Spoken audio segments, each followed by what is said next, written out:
Bismillah ar-Rahman ar-Rahim, au nom d'Allah, l'infiniment miséricordieux, le très miséricordieux. Que soit béni la face de l'Éternel, celui qui est tout près de nous. Il est plus proche de l'homme que sa veine jugulaire et il sait ce que chaque âme dissimule et ce qu'elle divulgue. Il sait ce que chaque âme le suggère à son esprit. Il connaît le contenu des poitrines et ne connaîtrait-il pas ce dont il a bien créé alors que c'est lui le parfait connaisseur de toutes choses, alors que c'est lui le bon, le subtil, le raffiné, parfaitement informé de toutes choses, l'omniscient, celui qui connaît chaque chose, pas une feuille qui tombe sans sa volonté, sans qu'il ne le sache, pas le gras d'un atome ou plus petit encore ou plus grand que cela, qui soit inscrit dans un livre auprès de lui et qui Allah a assigné à chaque chose sa mesure et qui n'en a la connaissance. C'est lui qui connaît tout ce qui est dans les cieux et la terre, à lui appartient le règne des cieux et de la terre. Et qu'il soit béni celui qui a dans sa main la royauté, il est omnipotent, celui qui a le bien dans sa main et celui qui détient nos cœurs dans sa main également. Il a le pouvoir sur toute chose. Et au jour de la résurrection, les gens verront la puissance de Dieu. Ils n'ont pas estimé Allah comme il se faudrait, alors qu'au jour de la résurrection, il fera de la terre une poignée. Et dans sa main droite sera plié les cieux comme on plie le rouleau des livres. Gloire à Allah, il est au-dessus de ce qu'il lui associe ou de ce qu'il pense de lui. Allah est omnipotent, omniscient. Gloire au très grand, au très haut, miséricordieux. Il est là où que nous soyons.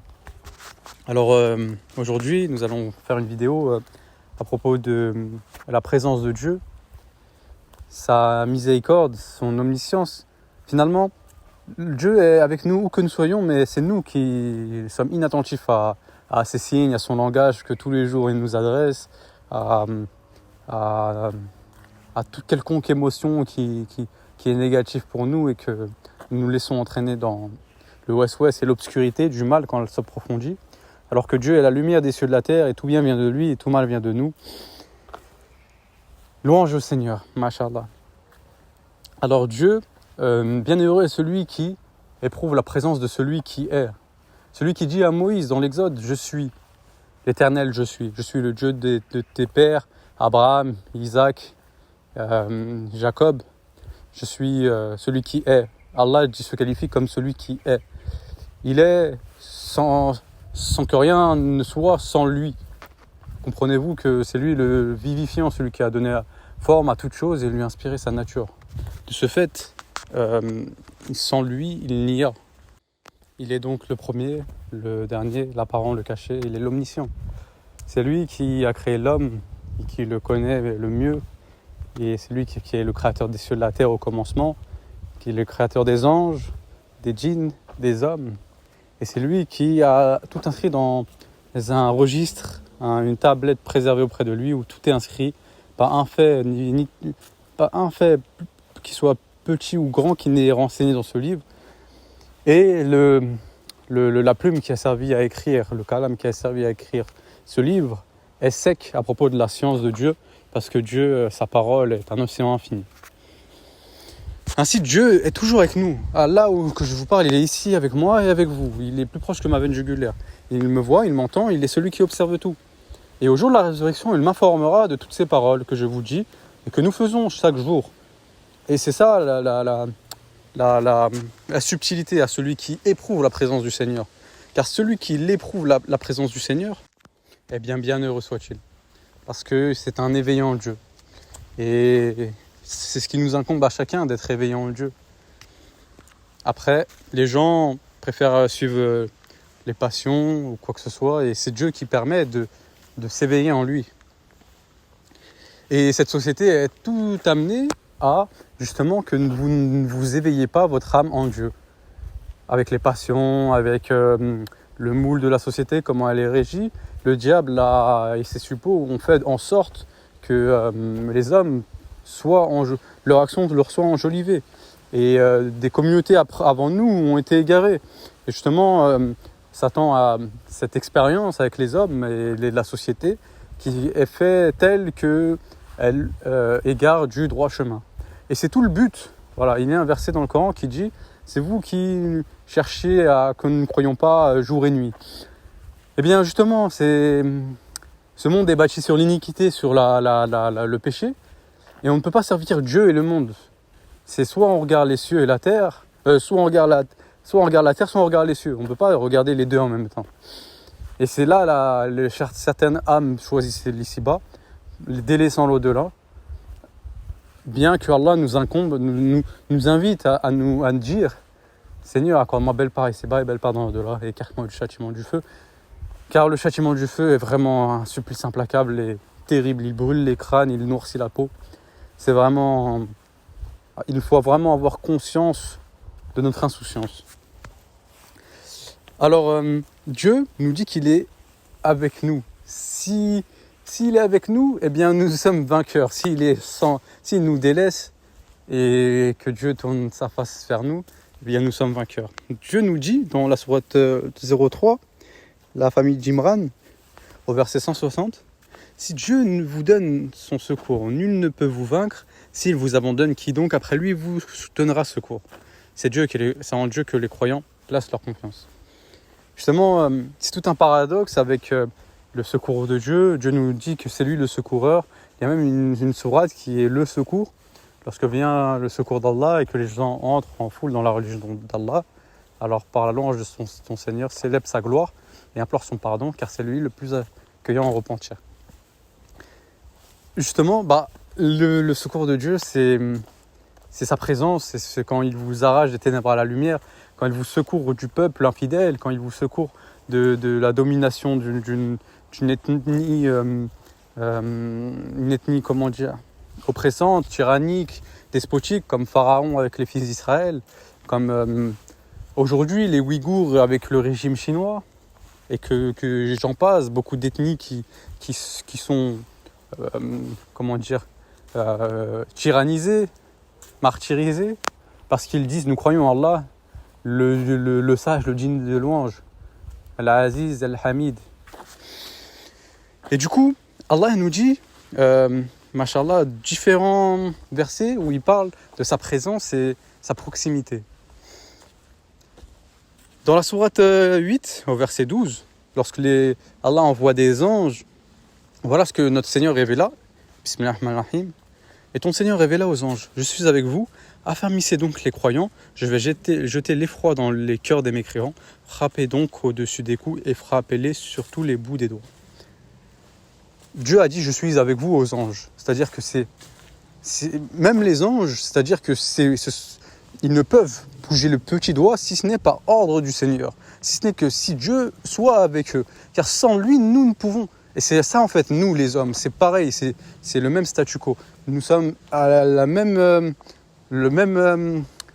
la même longueur d'onde, entre guillemets, la même fréquence que les anges, c'est-à-dire que nous ne pouvons vouloir ni agir que si Allah veut. Et nous ne pouvons être victorieux ou bien être secourus si ce n'est par Dieu. Et c'est ce que Dieu nous dit. Qui donc, en dehors du miséricordieux, formerait une armée pour vous secourir? C'est ce que Dieu nous dit dans la sourate La Royauté. Ailleurs, quand Dieu, le miséricordieux, le noble, le digne de louange, à lui les plus beaux qualificatifs, il nous disait que, comme quoi il a envoyé Moïse à Pharaon et ses dignitaires, accompagnés de son frère Aaron. La paix sur eux. Eh bien, il dit, Moussa et Aaron disaient, Seigneur, nous craignons qu'il n'use d'impiété, de violence. Et le Seigneur répondit, il dit, ne craignez rien, je suis avec vous, j'entends et je vois.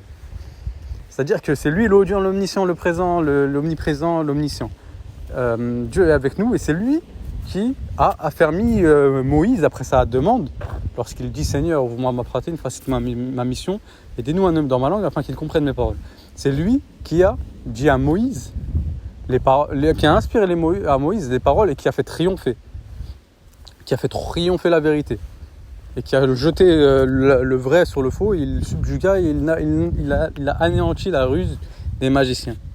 Car la vérité est apparue et l'erreur a disparu, car l'erreur est destinée à disparaître. Ainsi sont les enseignements du miséricordieux. C'est lui la vérité, le mainteneur de la justice, point de divinité à part lui, le puissant, le sage. Dieu nous enseigne aussi que dans la sourate 12, la sourate 5 du verset 12, Allah dit, et Allah a certes pris l'engagement des enfants d'Israël. Nous nommâmes 12 chefs d'entre eux, et Allah dit, je suis avec vous, pourvu que vous accomplissiez la salat, acquittez la zakat, croyez en mes messagers, les aidiez et fassiez à Allah un bon prêt. Alors certes, j'effacerai vos méfaits, et vous ferez entrer au jardin sous lesquels coulent des ruisseaux, et quiconque parmi vous, après cela, mécroit, s'égare certes du droit chemin. Gloire au Seigneur, au miséricordieux, que le Seigneur nous permet d'être à cette image, en faisant la salat, la zakat, et en aidant ces messagers qu'il envoie de toute époque. Ainsi, Dieu est avec nous. Si nous lui obéissons, si lui est notre maître, si nous l'adorons à la lettre de la loi et au cœur de la loi. C'est ça ce que le miséricordieux veut. Il veut des adorateurs fermes et résolus dans son adoration, quelle que répulsion en ont les négateurs et les mécréants, les associateurs de toute époque, d'aujourd'hui, d'hier et d'avant-hier.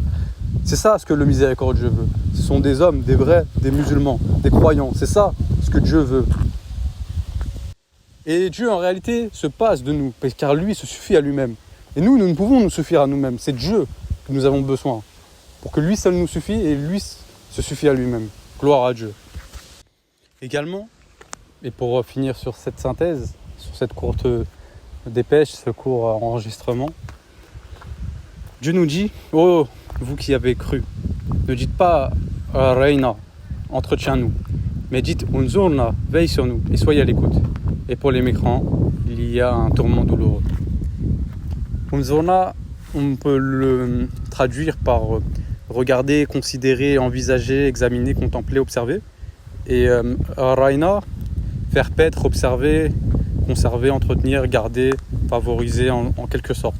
C'est ainsi que Dieu nous demande de dire, soit pour nous plein de sollicitude, soit observe-nous, aide-nous, et ne pas faire comme les Juifs qui disent favorise-nous. Et parce que de ma propre interprétation, les Juifs, en disant cela, se sont égarés eux-mêmes. Leurs cœurs se sont endurcis avec les faveurs du miséricordieux. Il n'y a qu'à voir les fils d'Israël, car là nous parlons des fils d'Israël, non pas les Juifs d'aujourd'hui, c'est quelque chose de complètement différent. Eh bien, ils avaient la faveur du miséricordieux, mais avec toute cette miséricorde abondante, ils se sont eux-mêmes noyés dans sa miséricorde, vous voyez. Dieu leur a envoyé la manne et la caille, et ils ne la voulaient pas, ils voulaient redescendre à n'importe quelle ville pour y sortir des produits de la terre. Dieu envoyait des messagers et des prophètes, mais ils les tuèrent injustement, car la vérité n'était pas conforme à ce qu'ils attendaient de eux, que ce soit la vérité. On peut faire une analogie à aujourd'hui avec le monde musulman qui domine, mais bref, ce n'est pas la question. Et justement, c'est pour ça que Dieu nous invite à dire « Regarde-nous, veille sur nous ». C'est en somme une demande de sollicitation et de demander à Dieu que sa face ne se détourne pas de nous, car sans lui, nous sommes voués à la perte, nous sommes voués en proie aux ténèbres, nous sommes dans le néant. C'est ainsi que nous demandons au miséricordieux de nous secourir, d'être avec nous, de raffermir nos pas, nos cœurs, notre parole, de faire de nous des musulmans fermes envers les négateurs, miséricordieux entre nous, qui accomplissent la salat, accomplissent la zakat, et fait Allah un prêt sincère. Car cette vie est éphémère et cette vie est vouée à disparaître. Et que l'au-delà est bien meilleur et bien plus durable. Et que la paix soit sur quiconque suit le droit chemin et quiconque suit l'ordre de Dieu. Mais